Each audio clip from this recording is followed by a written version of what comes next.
are back in Mary's kitchen today after my catastrophic sausage making catastrophe the other day. I needed some counseling, so my wife made me this wonderful meal out of the pantry. She broke out some of our pig that we canned from our first pig, and some peaches and cream corn that we grew last year that she canned, and some lima beans that we grew 2 years ago that she canned. And I tell you what, it perked me up, put new life back in me, made me want to try again. So what I did, I cut some roast out of the legs and the neck of the last pig that we harvested a week ago. And see that beautiful marbling in it? That's a 650-pound pig. These are the steaks that came out of it. It's cutting them all up. She is going to can me up some more of that pork because that is some of the best. You just can't beat pressure cooking when you're doing meats like that. They come out so tender they melt in your mouth, and they're just amazing. So I'm cutting these up, and tomorrow she's going to be canning these. We're going to do 7 quarts. That's 14 pounds of meat that will not be in the freezer. And then she's going to make me tomorrow, I guess I'm going to cook some country ribs that I cut out of the Boston butts. They're extra yummy. And tonight she is going to chicken fry me some homegrown. We grew, what are those? Cornish cross. Cornish cross chickens last year. They dressed out at about 9 to 10 pounds after 8 to 10 weeks, and they are delicious. You want to talk about some pure, yummy, chicken flavored wonderfulness. And some okra that we grew last year. She's going to fry that up, and she's going to use the lard that we made last week. And so hopefully, if I don't have going to a food coma tomorrow, I will come in here and film her canning up this pork for you. Hope you guys have a blessed night in the Lord. Thank you. God bless. Till next time. Good morning, everybody. We are back in Mary's kitchen today, and she is packing up the pork roast that I cut up last night to can it today. It's looking really good in the jars there. Tell us what you're going to do as you go along here, Mary. Well, I've packed these. As you can see, my meat and my assistant over here trying to help. Yeah, there's the head muggy washer right there. Okay, so I'm using a teaspoon of kosher salt. I'm going to put it in there. And we just want to use a salt that's non-iodized. There is a teaspoon per quart jar, a half a teaspoon for a pint, excuse me. And so just going to put a tiny bit of water into my first ring. That'll help the salt dissolve a little bit and get down in there. That is filtered water as well. It is. We prefer filtered or I guess bottled purified water, just so there's no contaminants or anything in it. That's right. No chlorine or anything like that. That's right. So what I'm going to do is I'm going to show you how I pack a jar, and we want to get the meat down in there a good bit. And then we want to use a wooden spoon. Something that doesn't break glass. That's right. And we just want to pack it down in there a little bit. And we just keep going with that until we get up to approximately right there. That ring is the 1-inch line. That ring right there. That's right. So I'm just packing this down in here. Now this will make its own broth in here.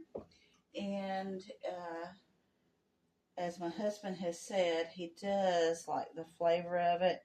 You can do a lot of things with this. You can take it out of the jar. You can eat it plain with a little salt and pepper, heat it up. You can make barbecue. You can make tacos. Anything that you would do with cooked pork. The upside to that is that it's already cooked.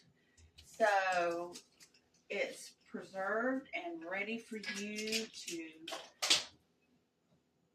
use in your favorite dishes. And so it takes a little bit of time to go ahead and get this done.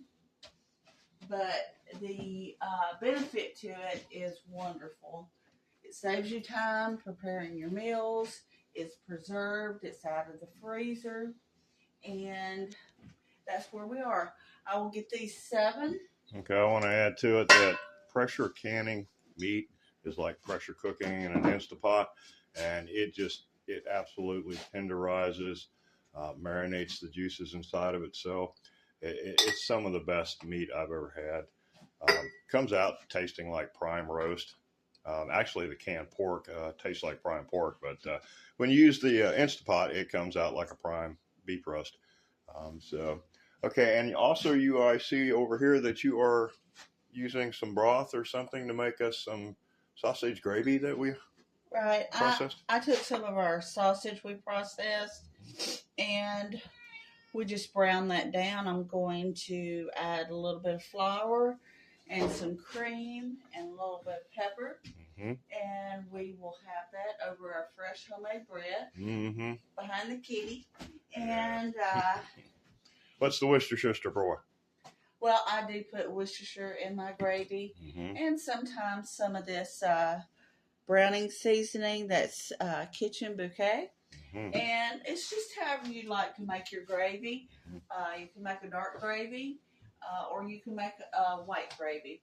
But I will get the rest of these 7 jars into my canner, and we'll come back. I just want to say, once I get these packed and I get them punched down and get my salt added and my purified water, what I will do is I will take a little bit of vinegar, wipe the tops, put on the lids, finger tight, and then they'll be ready to go in the canner. This is a cold pack, so again, we use cold jars, cold meat, cold water in the canner, and you bring it up very slowly, and we'll get back to you in just a minute. Thank you. Thank you. And also that broth makes really yummy gravy if you don't need it in what you're cooking it with. Is that correct? It does. It does. It really does. Okay, guys, we will be back with you shortly. Hi, we're back, and our gravy is finished. How did you make it?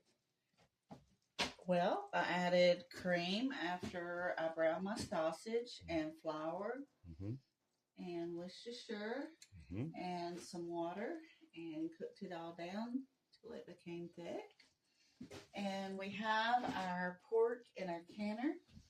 I am slowly bringing that up to temperature because I had a cold product, cold jars, and cold water. After it gets up to temperature, this will start venting. It will vent for 10 minutes. I will set a timer. After the 10 minutes, I will add my weighted gauge. And it's 10 pounds for my area. It depends on your elevation. Follow your canner instructions for your area. And we'll keep that on there. When it gets up to 11 pounds, then we will start our time for 90 minutes for our canned pork. And that's where we are right now. And of course, my cat is trying to help in all ways. Yes, it's Pootie approved. She had chicken last night and she hadn't left us alone since. So I wanted to point out, we made some deer jerky. And you can use your favorite recipe. It is much cheaper than what you buy from the store and much better for you because it doesn't have all the chemicals. And you can share with your friends. Deer is just very healthy. And here she comes again. So, okay, guys, we'll talk soon. Thank you. We're back, and we brought the pork up to temperature. We vented it for 10 minutes, and then I put my weighted gauge on there. And we got that at 10 pounds of pressure. 10 pounds of pressure over here. And I went ahead and set my timer since it's up to the 10 or 11 pounds. I set that for 90 minutes, and we're just waiting on that. As it increases in temperature, I may have to adjust my dial, my temperature.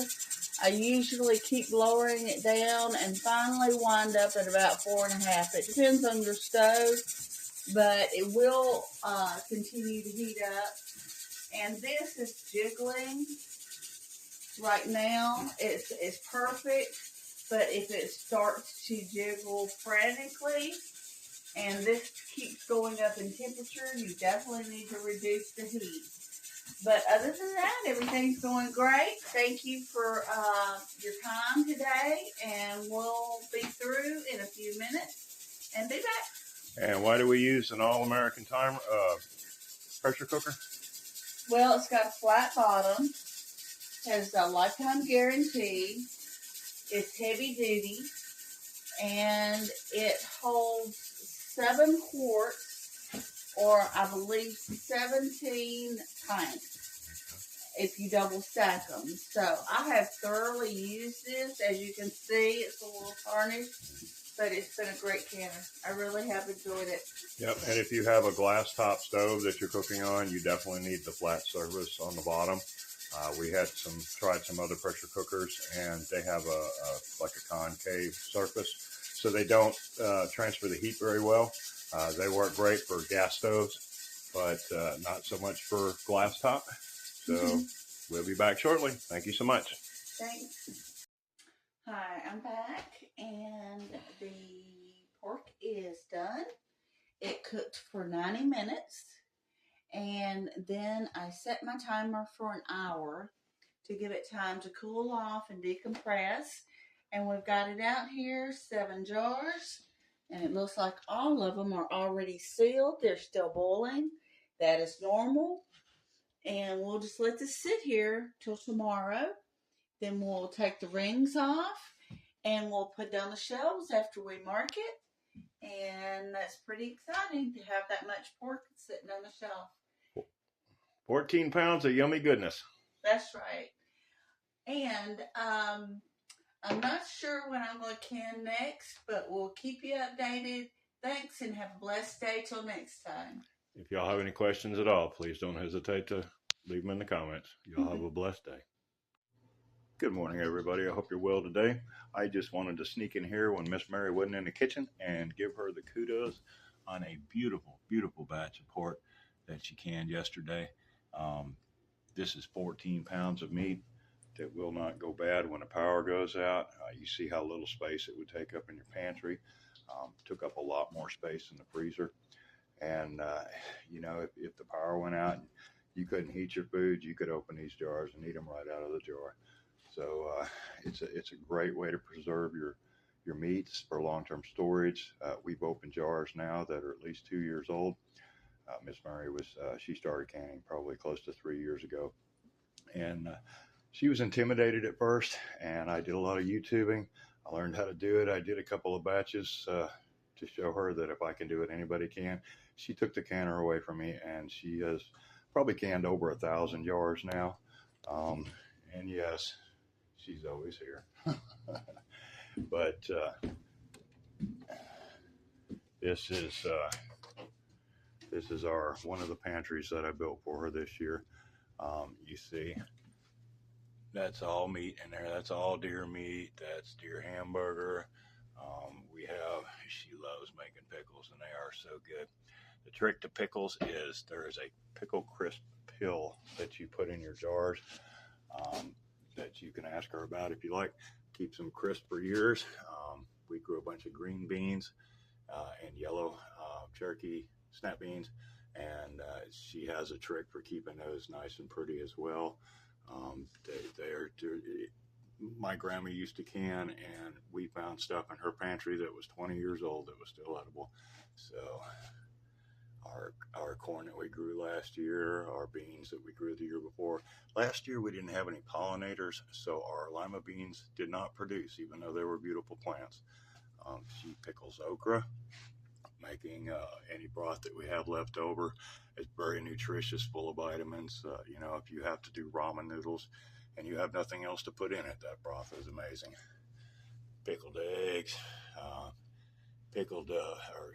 canned figs. They're very nutritious. That is a miracle food right there. And it's really good stuff. And I hope that you guys will follow along, and if you don't can yet, that you will you will step out and try it. It's not really expensive to get into, and very beneficial. So I'll link her canning video to this short, and I hope you guys have a blessed day.